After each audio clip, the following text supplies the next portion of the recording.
Unmask the supernatural. Explore the history and future of parapsychology. Analyze legends and folklore. And welcome entertaining and informative guests as they probe irresistible mysteries that continue to haunt us. They may not always agree. In fact, they won't. But the Dueling Parapsychologists provide an investigative podcast that's not afraid to seek the truth and separate nonsense. With your hosts, Elliott Van Dusen and Darryl Walsh. Welcome to the Dueling Parapsychologists Podcast. Welcome to another episode of the Dueling Parapsychologist Podcast. I think the only thing that we haven't talked about our beliefs, me versus you in the belief system, is survival. So survival, we'll touch on reincarnation, out-of-body experience, near-death experience, intelligent hauntings or discarnate entities, and residual hauntings, place memory. Yeah. Let's do place memory first, because I think place memory is really cool. There are some people in the field of parapsychology that believe that ghosts, per se, discarnate entities, so living human consciousness that survives, doesn't exist. Some people just think that there's only hauntings. Now, that's the problem with parapsychology sometimes, is we have multiple words for different things. For example, some people still use telekinesis for psychokinesis. Yeah. But generally in North America, telekinesis, if you hear that word, it has to do with telepathy, which is mind-to-mind communication. But hauntings, to me, if somebody reports a haunting to us, usually in our case, it's an active haunting. But there are place memory incidences or psychic imprints in the environment, which is called a residual haunting. So a residual haunting is when somebody sees an apparition, but it does not acknowledge your existence. It almost looks right through you, and it does the same thing every time. Like Anne Boleyn in the Tower of London. Yes. She apparently is seen being carried down by 4 footmen, her body being carried, through the hall from where she was decapitated in 1520 something, I think, on the orders of King Henry VIII, the worst king of England ever had. And nobody believes that, that her spirit and the spirit of the 4, attendants or footmen or whoever they were have nothing better to do with the rest of eternity but reenact that scene. Yes. And so that would be a residual haunting, or the one we were told about a year ago, a little over a year and a half ago. And that's why I wanted to do so you can talk about that the residual hauntings, because I thought this was really cool. So Darryl and I were called out to look at a house. There was really nothing going on with the house, but it was kind of like there was like a creepy kind of rocking chair that was gifted with the house, and a couple of like telephones that were gifted with the house. So we kind of went out to kind of take a look at it, but it was to talk to the neighbor. Really, that is the reason why we were there, because the neighbor had an experience, not inside their house, but outside their house. So Darryl and I went over and interviewed the man, and they were having a campfire. There was 4 people, so there was the 2 homeowners, the husband and wife, and then their 2 friends. And this is interesting as well, because it has so many different factors that Darryl and I really are interested in. But they're having a campfire. All of a sudden, the homeowner, the husband, sees this woman in white wearing period attire, which everyone says, what does that mean? I think it's the dress went down pretty much to the ankles. Was my impression from what he was saying. Down to the ankles, one of those puffy dresses that look like they're from the 18th century. That's your typical description of a century attire. And so she's walking towards him, and he shouts at her and asks if she can if he can help her, because she's on his property. And she just ignores him and continues to walk. And he also sees 2 little kids over by his great big tree in the yard. And she walks over to where the old bridge used to be. So there used to be an old bridge that you could cross the river. And today, there's still spikes and remnants of the old bridge, but they actually had moved the bridge, I would say, maybe 10 feet over to the left. So now there's this new bridge, but she went to the old bridge, and he showed it at her again, and just as he did that, she kind of turned, but he wasn't sure if she turned to look at him or turned to look at the kids. So she kind of turned and smiled, and then kind of started to walk across where the old bridge was and just disappeared.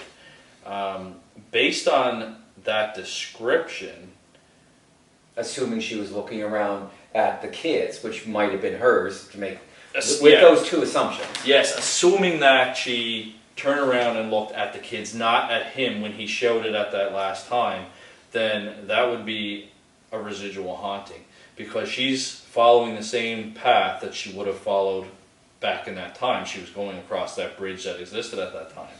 Now, if she did acknowledge him when he showed it at her the second time and turned around and smiled at him, then that is very interesting, because that's more along the lines, everything leads up to it being a residual haunting, except for that acknowledgement, which then kind of makes it an intelligent haunting, which would be a very unique case. It would be one of the only ones. Yeah. That's why I kind of think she was probably turning back towards the kids, because the kids were still playing in the tree and she was about to cross over, and I think she was acknowledging the kids. At the level of understanding we have about ghosts, which is a whole another issue, but the problem is with residual hauntings. It's often thought that residual hauntings are the effect of some high emotional content, essentially, so that there'd be murder, suicides, war, etc., etc., etc. Well, the Amblin would be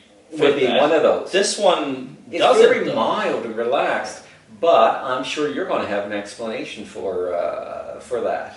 Why it's. Well, I mean, so the theory on these residual hauntings, they always say it's almost like a tape recorder being played over and over again. I mean, we don't know who this woman was. Live streaming, or would we call that dead streaming? Well, we got. First, it was called. I like dead streaming. Yeah, like first it was the tape recording, then it went to the CD, then the DVD. Now we're up to streaming. I like dead streaming because it's coming from the dead. Let's make that a thing, okay? Dead streaming. Yeah, we'll make it a thing.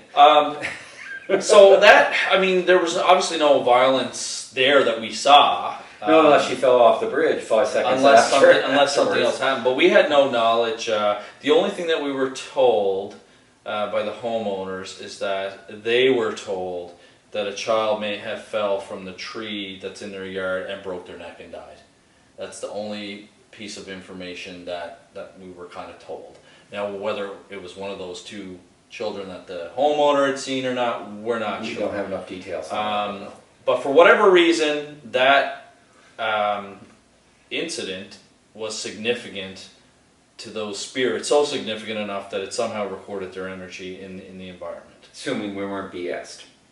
Yeah, assuming it's not fake, and again, all things being equal, that phrase usually means things like that. You know, if we accept whatever's right in front of us and all things being equal, in other words, there's no confounding explanation for it, then yeah, there doesn't seem to be a reason for her actually, for that such a sedate haunting, and it's only happened once.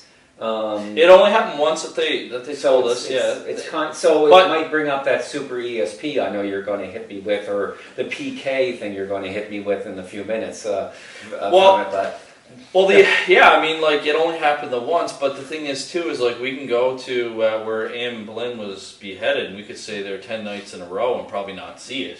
I personally think that there's, and I think this might be one that you agree with, that there's an environmental factor that comes to play with these residual hauntings. I think that there's something going on in the environment that is triggering this place memory. So whether that's like Michael Persinger's big thing was the geomagnetic forces from Earth. And the interesting thing about that is the fact, of course, that that's over a river and ravine, the bridge, right? Yes. And lots of rocks and possibly unstable embankments and stuff like this. And water too has been kind of associated. Exactly, and weather. So I'll be right up front and say I believe in ghosts. I'm just not sure what they are. So I leave kind of open. And of course, being a Catholic, I would tend, on a personal level, of course, to believe as they are in fact some sign of life after death. But on an emotional level, this story appeals to me on a scientific level, it doesn't, because I mean, how do I know the guy wasn't bullshitting us? And all the, We'd have to and that's the thing. Like, how do you investigate something so spontaneous? We'd have to go out there, camp in his yard for X amount of days. We don't even know how. Maybe it only happens once a year. Maybe it only happens once every so many years. It'd be nice if it happened once a day. Like, for instance, the nun is supposed to show up at King's Edge Hill on January 1st of every year in Windsor, and she's supposed to be sitting at the end of I guess it's a soccer patch or pitch, I guess they call it, and so that would be good if it was once a year, because then we know we could set everything up and we know, we could check for that. But yeah, with something like this that was not observed before, was not mentioned to him, was not mentioned to homeowners, it's just one of those. We'd have to camp out there until it happened again, and it may not happen again, because maybe the environmental conditions just happened to be right. No, it was a sunny day. It was a cool day because it was October. The sun was setting fast, and there were still a lot. It was early to mid-October, and so there were still a lot of colored leaves on the trees. I don't know. I don't know what the I know there's a lot of mines up that way. Well, that's the other thing is we would have to bring instability. We'd have to bring out technology too, very expensive technology, and have it running to see what's the geomagnetic field doing, and it's just one of those cases where it's a great story, really cool story, but how does one properly investigate it? You really can't, because it's almost like it's a one-off.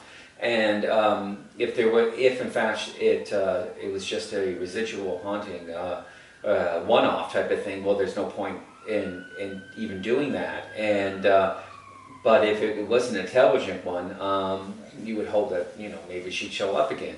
Do you think that residual hauntings, do you believe in them? Do you think that they happen? Here we go back to the I believe in ghosts, but I don't know what they are thing. And that's the question I was asked most often in the last 30 years as an author and parapsychologist, and I could never answer it properly. So I think there are forms of ghosts for sure. I so many people have reported them.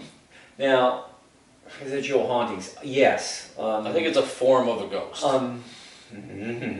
Okay. I'm having this war inside between the emotional side and the speculative part in the middle, and then the scientific thing part.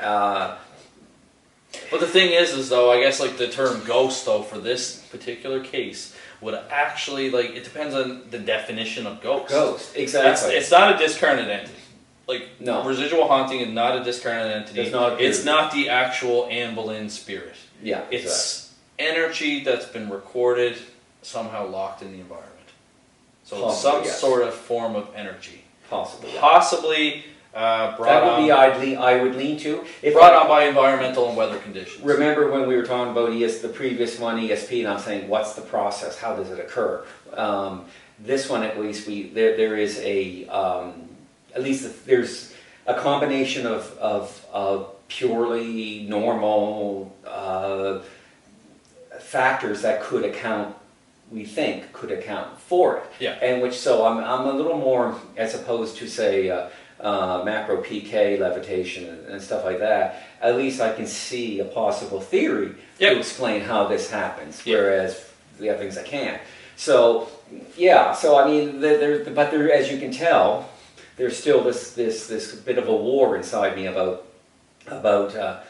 what I believe in, but what I can prove, which are two different things. So now, what about the other ghosts then? So that's a residual haunting, that energy in the environment recorded.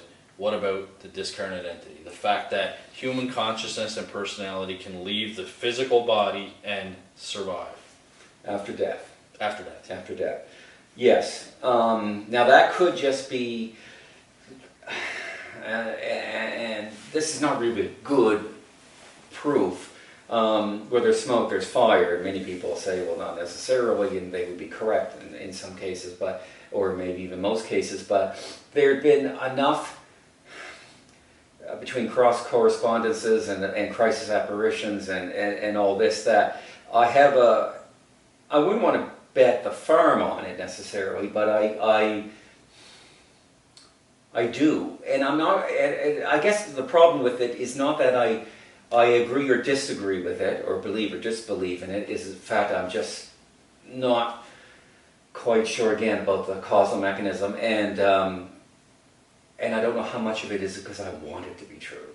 You know, when my mother died 3.5 years ago, prior to that, I had always wondered about whether or not what my faith was, how strong it was in an afterlife, in God, and etc., like this kind of heaven, this sort of thing, because I was dealing mostly with I've always mostly dealt with survival, issues of survival, ghosts, and that kind of thing, and written about it, done folklore, these kind of things, and so, but the moment that day that Mom died, you know, after I went upstairs, my sister called me, and I went upstairs to check vital signs and everything, and that she had died natural death, and so sometime later, I mean, you call 911, you're waiting, blah blah blah. After the paramedics had come and the police were there, and my brother-in-law, who's a retired police detective, was talking to him, and my sister and I were talking to the paramedics.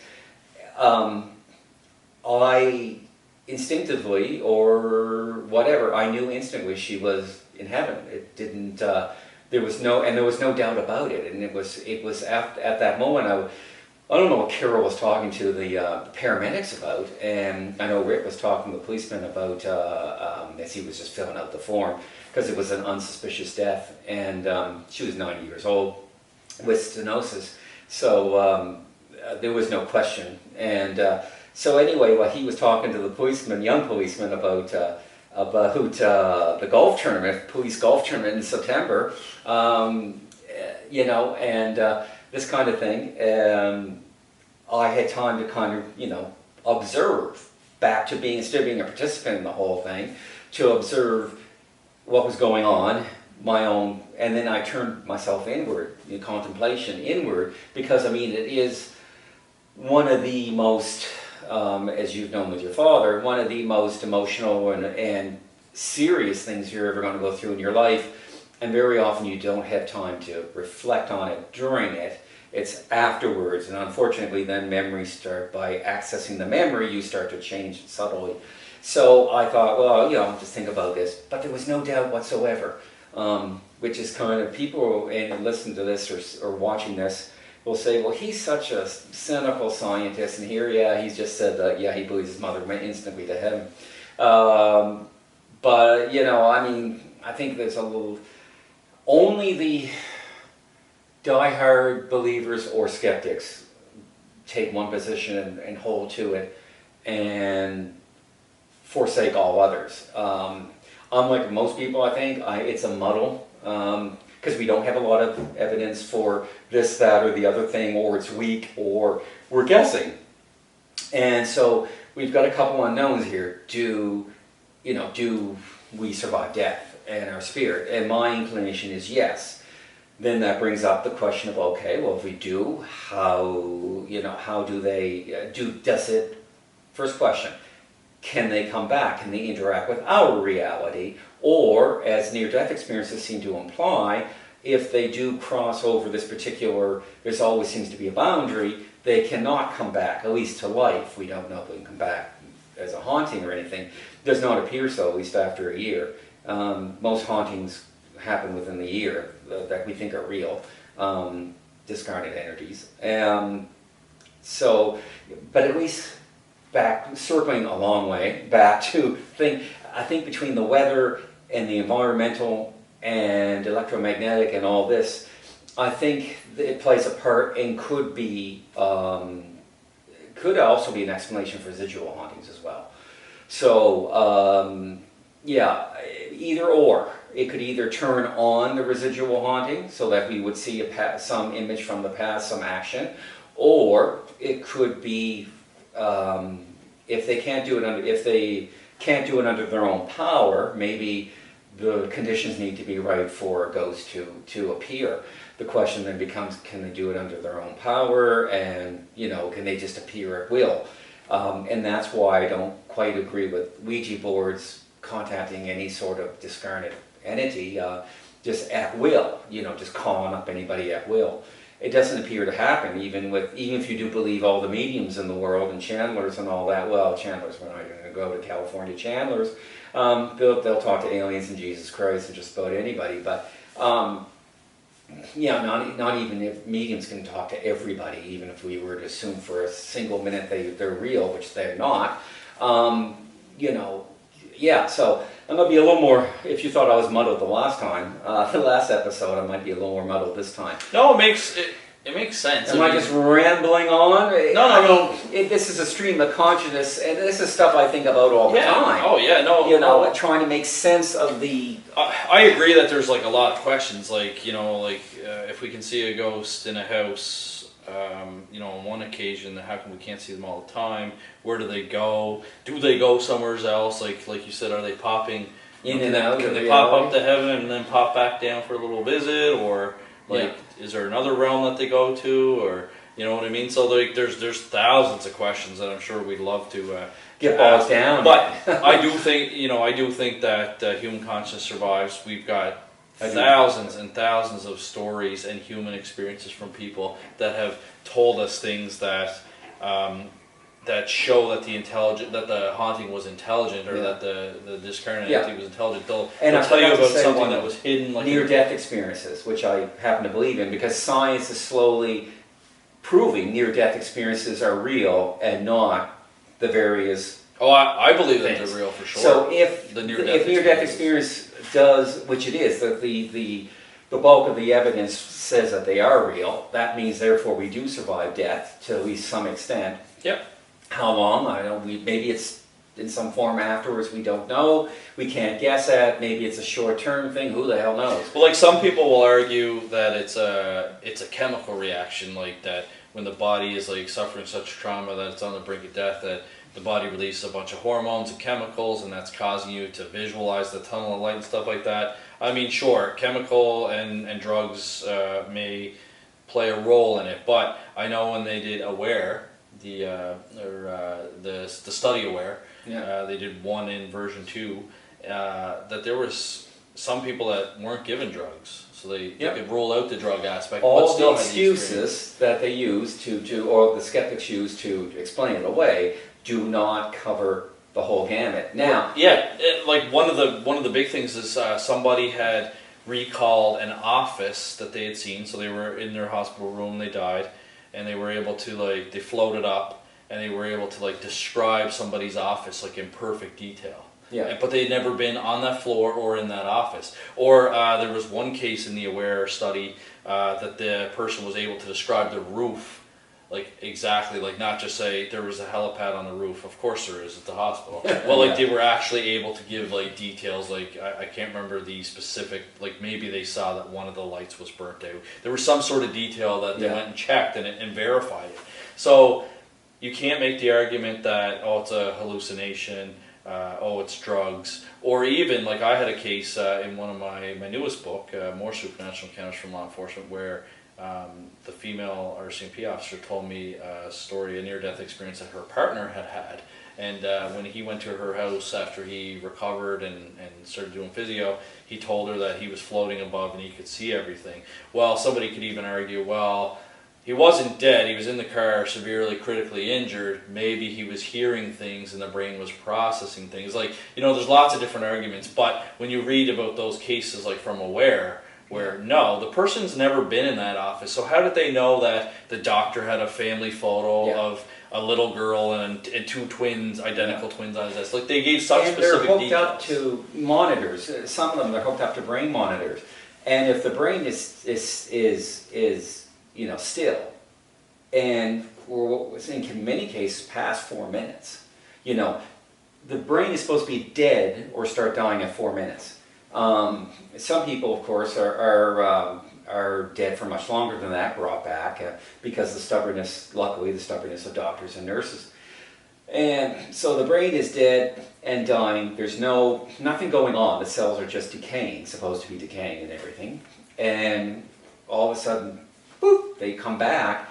And, there's been everything is nothing on the monitors. There is nothing. Even the ECG, or EKG? Is that EKG, yeah. EKG? Even the EKG records and the ECG, the heart, completely flat. No activity at all. No pulse, no heartbeat, no brain activity. Some people say, oh, well, the thing only just talks about the very, what is a half inch of the brain, blah, blah, blah. It's like, for one thing, that's bullshit, because it does more than that. You can actually put leads everywhere and really understand, get feedback from the brain. If there's anything going on there, it'll show up. So they kind of, skeptics will kind of have tried that one before. But the thing is, consciousness, anything under that, is all the primitive hindbrain and the midbrain, which does not have consciousness. It's just purely electrochemical stimulation and reactions and this kind of thing. Eating, temperature, fight or flight, or too much stress, whatever, most mental illness, is from there. So it doesn't really matter what's deep inside the brain, because that stuff doesn't cause our consciousness. That's at the top part of our brain. So even if the primitive hindbrain and the central nervous system was just firing away like fun, it wouldn't have anything to do with, as long as our cerebellum cerebrum is dead, there's nothing. There's nothing if everything is, and we're going on 10 minutes, 15, 12 minutes, whatever, where we should be brain dead, and the person pops back in their body, and all of a sudden they're fine, and they've had this extended, full body or full event, near-death experience. There's no reason not to believe them. So with aware, there's just some things that you just cannot explain. Exactly. Now, there's one issue with near-death experiences, and the problem is near-death experiences for the longest time were kind of poo-pooed by anybody but scientists, actually, which was kind of funny, and those who survived. And so all the work was done, especially Raymond Moody, beginning in 1977, but in the late 70s and the 80s, Elizabeth Kubler-Ross as well, Carl Oates, Haraldson, we could name them off, Kenneth Ring. Then all of a sudden religion went from thinking ghosts were devils, demons, whatever, started to change their mind on ghosts. And near-death experiences got picked up by the evangelical fundamentalist people, many honest, many dishonest, and the bullshitters started coming up. And so therefore you have all that, the heaven stories where they supposedly go to heaven and talk to God for, a couple hours or whatever, and all this type of thing. And most of it, if they weren't already really true blue, die-hard religious believers, I could ascribe maybe a tiny bit of it, but we already know from the scientific studies that have been done before, which, as I said, are continuing to be scientifically proven to be right, the theories and the experiences. There's a boundary, and if you go past that boundary, you can't come back. God doesn't show up until you get past that boundary, and so he might appear, or there's a being of light, which we Christians call God, Islamists would call Muhammad, the Jews would call Jehovah, whatever. But actually having a long-term, interaction and all this kind of thing, that would violate what we know for near-death experiences, appear to anyway. And because it's only coming from die-hard proselytizers of religion, and I'm Roman Catholic, so I don't have a thing against religion, but people using religion as in this case, either for fame, fortune, proselytizing, whatever the reason is. So you've got to take it. And before the last 10 years, before this, it was this in the light, that in the light. Although, in the the began in the mid 90s, I think, into the early 2000s. Everything was something in the light, and anybody could just say, "Oh yeah, I died," and this is what I blah blah blah. And again, they are up and having tea with God and all this thing, and with no evidence thereof. They didn't present their medical records or anything like that. So you've got to be careful because what happens, of course, with everything nowadays, ideology and bullshit or economic reasons, are starting to interfere in it. So unless somebody, there's not often I'll say this, but unless somebody has a PhD or an MA after their name and they're doing studies of near-death experiences, not experiencing it themselves, or if they do experience it themselves, they're not religious, ignore it because you don't know whether it's real or not. You'd have to actually go interview the person. I want to see your medical records. I want to talk to your doctors. And of course you can't do that with somebody. Not to say they couldn't be, but I'm just saying it never happened before. So why all of a sudden are we having these totally different flavored experiences, The other thing with near-death experiences too that they've found is that there can sometimes be cultural differences as well. And that's the being of light. They tend to interpret the being of light in a different, depending on like you said, like the Catholic version is like they always describe like the tunnel of light, but I know that there's been like fields reported, bridges, you cross over, like in city, like you said, you cross into the tunnel of light. Well, like in the Chinese belief, it's like you cross over a bridge. Yeah. And then that would probably be their point of return. Yeah. So it's interesting how culture also plays a role in your actual It's almost like something is telling you, whether it's from outside or inside or whatever, saying, okay, if you go any farther, you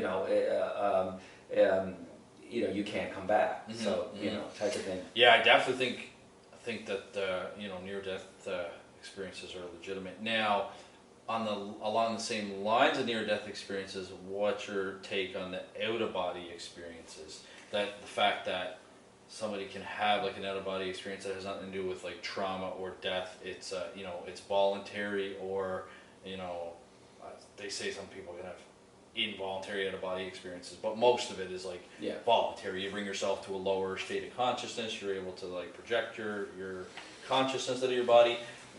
What's your thought on that? To just tie it into near-death experiences for a second, near-death experiences takes death. Okay, none of this I was close to death or it was I fear for myself type of thing. That's not a near-death experience. That's why I always like to prefer to call them after-death experiences as opposed to near-death. Yes, because like you hear near-death, but what it means is that you've clinically died. Yeah. But your brainwaves, no heart. Your consciousness is still there. It's still going, but you're not. And then when you come back, that's why they call it a near-death, because you almost died. You were dead, and you almost died. Well, you died, and you were brought back. We can do that now. That's why I like to call it after death, because once clinical death is, or in some cases, they're dead. I mean, short of intervention, they're not coming back. Period. Full stop. Yep. So they're dead. But out of body means that they can do it spontaneously, and the evidence for it is kind of up and down. Now, psychology would say it's a dissociative state that you're able to willingly go into. Other people would say that and it's an easy one to prove. I mean, all you got to do is have the person laid out here, have something hanging from the ceiling that they cannot see, can't be reflected or anything, and have a message. Maybe a symbol or something that they would not recognize, tell them to have their out-of-body experience, go up, look at the symbol, whatever the message is, come back down and tell us what it is. Mm-hmm. And they've tried those simple ones, and the last time I did any particular research in it, it seemed to me that it was kind of a mixed bag results. Mm-hmm. Now, the research I've read on it too, the results weren't that successful. Yeah. And like you said, it should be something simple. You're saying that you can come out of your body, go tell us what's in the envelope or what's in the next room, and the results are pretty bad. Yeah. So and because that, however, does not negatively affect near-death experiences because they're two totally different things. They are, yeah. Which is why I wanted to bring that up, and especially with many people's books now also say that they have, they had a car accident and they were lying near death, and they suddenly had this. It's like, no, because you weren't dead. Okay, you would have had to go, whoop, that's it. So yeah, I mean, that's why I wanted to clarify that. I mean, when they're near-death experiences, they really should be called after-death experiences, because the point of death has been reached and passed, and yet you come back from it. And so it's not that you're lying, that your blood pressure is lowering and all this kind of stuff, because that could be your way. Those skeptics could very well explain what that person's having, because he's alive. He may be approaching death, but he's still alive, or she's still alive. And so therefore, then, the whole things that they talk about, the possible explanations, as well as embellishments that you might have with memory, that might explain, those kind of, assuming they're not bullshitting, of course. Which in this day and age of fake news, which is the reason why I was saying about PhDs being very important, from reputable organizations that are studying near-death experiences.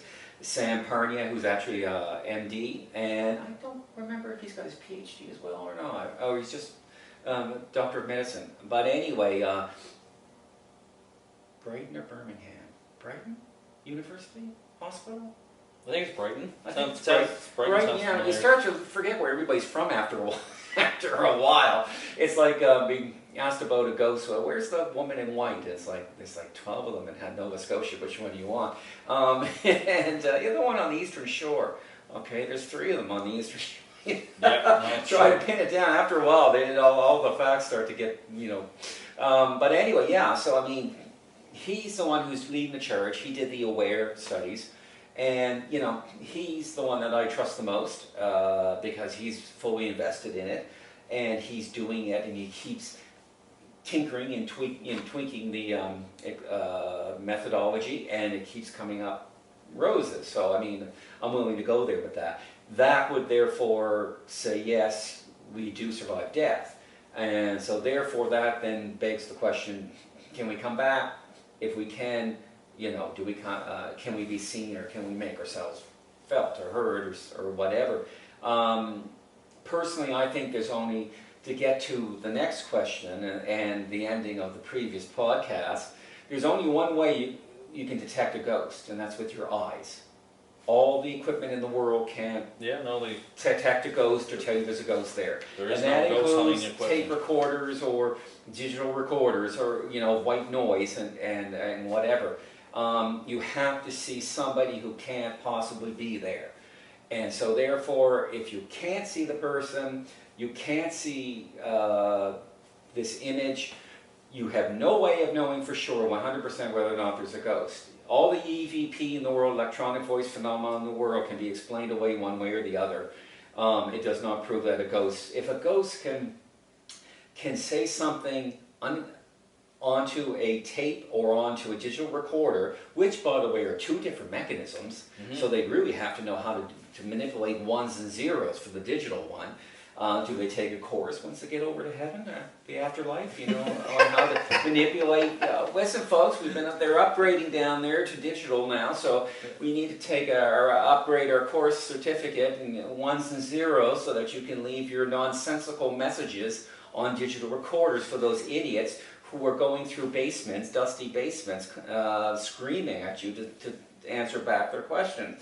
It is funny because they do think that once you die, you have to learn how to use your skills because you don't have a physical body anymore. Yeah. So it is kind of ironic that you joke that there's a course for the technology that's changing. Right? Yeah. But I mean, if you can leave a message on a tape recorder, you can certainly leave a voice loud enough to talk to somebody. So so that's why EVPs I throw out as well, because of the fact that A, they can be explained, but B, also the fact that if you can leave it on, on old or new technology, you should be able to, it should be audible enough for the human ear to hear, which most times is far superior to, same as the human eye is far superior to cameras. I'll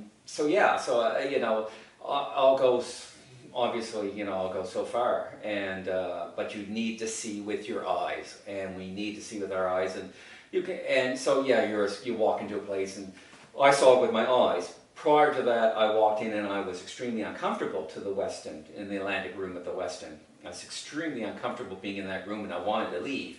But I was not expecting to see anybody or anything. I stayed because I found that I've never felt like that before. I found that interesting. And it was as I turned to actually leave that I then did see what appeared to me to be a small boy or small child, a longish hair, in shorts of all things, go underneath a tablecloth.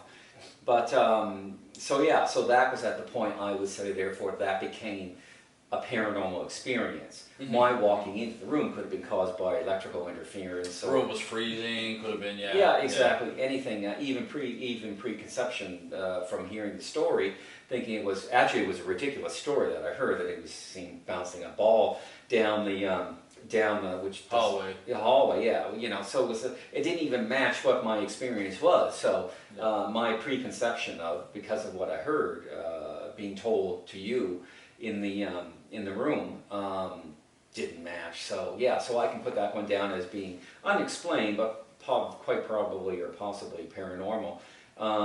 Certainly that would fill my requirement to say that was a ghost. Whether or not that really was a ghost or not, I saw something that somebody that wasn't there could not possibly have been there, because of course I went to check. And so therefore, if all things being equal, that would satisfy my requirement for being a ghost. Yeah, and with that one, I would argue that was like a discarnate entity, because the staff have reported different actions by the boy. They've either heard the boy or seen the boy. Some people report him playing with a basketball, some people don't. And then you saw him. It's almost like you startled him or whatever, because he dove underneath the table, right? So like that's sign of like an intelligence. Yeah. It's not the same thing every time. It's not like every staff member sees him dribbling a ball and you walk into the Atlantic room and all of a sudden you see this ghost like dribbling. Well, that I would have then been thinking, okay, that's something might be psychological. Was geared up to think that. Yeah. To see that. Yeah. But this was different. So like to me that indicates like some sort of sign of intelligence, because he's not doing the same thing over and over. And I wouldn't have expected it. If I had walked in and expected to see a ghost, I would expect to see him A, with the ball, or B, in front of me. As I turned to walk away, I might have seen him standing there, not necessarily looking at me. That really, here's the goosebumps. Here we go. This is why I'm a parapsychologist.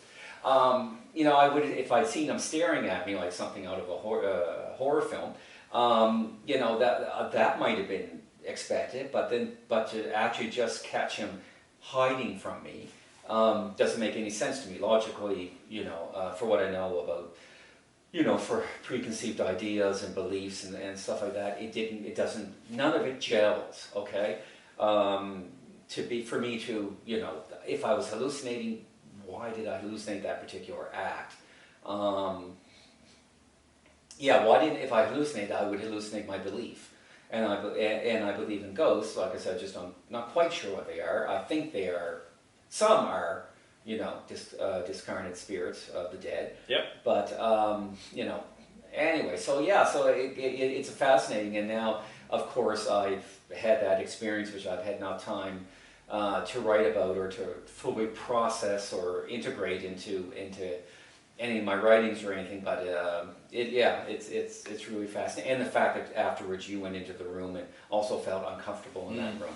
Yeah, I didn't like that room at all. Would definitely want to get there. We keep saying it, get there back to investigate, but we'll wait until maybe we have everything planned out with the symposium before we ask them that, in case they... Now, people come to the symposium and start asking who the kid is that keeps annoying them. While you were speaking, there was this kid behind you going, dribbling a basketball. Yeah, exactly. Yeah, we'll wait until we secure the symposium before we look at maybe investigating there. The last topic, I think, is survival that we never touched on, reincarnation. Reincarnation. So, as a Catholic, I'm not supposed to believe in it, but total bullshit. As a scientist, total complete utter bullshit. I have seen the University of Virginia's perceptual studies work. that they've done with reincarnation. I guess I kind of lean along the lines like that I believe in it, but not for everybody. I think that like maybe you're given a choice. Maybe well, that possibility. You know, yes. like maybe, I would have to keep that one open. Yeah, like maybe you're given a choice if you want to come back. Like, but I don't think it's like mandatory. Like if I died, I don't think it's like, hey, you're coming back as a dog now, or you're coming, you're going to be a little boy wandering in the jungles of Africa, or whatever. I think that you might get a choice. I don't see how one can remember it. The use is usually with hypnosis, and considering I have a doctorate in hypnosis therapy, I know that hypnosis, we don't even know for sure if it exists or it's just a higher state of suggestibility. We talked about that not last episode, but the episode before that. Yeah. We talked about so, hypnosis. I just don't see. There's not enough there. Not enough of there, as the saying, present saying goes. And even like you said too, the ones with the kids, like, do we know for sure that the parents, they didn't overhear the parents talking about it, or everybody thinks their kids aren't listening, and they're hearing everything. Oh yeah, every single thing. I do think that I think there are some good cases about it. Like there's some pretty like compelling evidence, but again, I don't think it's like. It's not for everyone, like, because some people talk about new souls and old souls, and I don't think, like... it's far from proven. Even ESP is proven more. It has better evidence for it. Psychokinesis even has better evidence for it than reincarnation. And you know what I think about psychokinesis as a general idea. Well, that's because the reincarnation is all subjective evidence. Exactly. Like, sure... And like, can be explained other ways, and but, I mean, there are some great stories out there, so but that's not proof. Not necessarily proof, no. I do think, like, I think there's a lot of subjective evidence out there. I do think that it is possible. But I think it's optional. I don't think that like every single person that dies comes back. Like I don't think your mom is. I'll give it a 1%. Exactly. There. I don't think my dad is somewhere out there. Reborn as Meadow or something like that. No. Oh my God, maybe she was his daughter Meadow. Maybe that's why Meadow gives me such a hard time. Oh. Go for it, Mom. Anyway, so I mean, because of the fact I do believe in life after death, and I suppose there's a possibility, but there's supposed to be only one soul. But I mean, well, how much is just religion, and how much, of course, is actual truth, or what is reality after death? We don't know. So I'll give it a 1%, but that's a very, very, you're pushing it. At least you're not saying like you're totally close to the idea. I have it's the same as me. Like after death, I believe in the after death, and God, if He exists, or whatever form or whatever existence is I'll use the old up there or after this life. You can't say absolutely 100% for sure that there isn't such a thing as reincarnation. So I have to leave a tiny little window open, but to that. But generally speaking, if someone asks me about it, I'll say it's bull. I can still say it's bullshit. If you've got cancer and they give you a 1% chance of living, are you going to suddenly make plans to go on a cruise in 3 years, or are you going to make up your will? You go with the balance of probability. So if somebody asks me about reincarnation, I'll say, I'm sorry, that's just bullshit.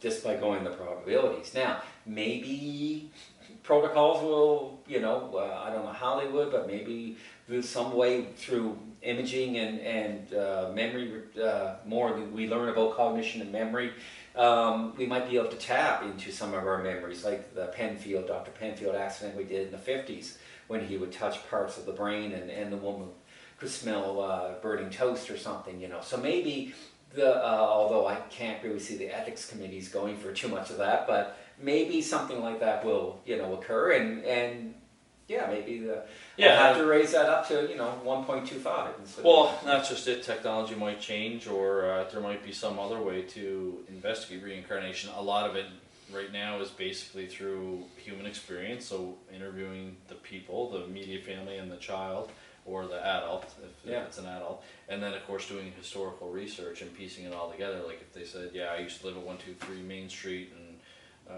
my name was John Smith, and I was married to Mary Smith. You can pull those you can pull marriage records, property records, and confirm all that. But on the other hand, too, if you can pull all that too, you can also do research to Yeah. get it. So it's again, reincarnation is very subjective. I think, like you said, there's more evidence for ESP and PK in laboratories than there are for reincarnation, but I don't rule it out. It's Okay. possibility.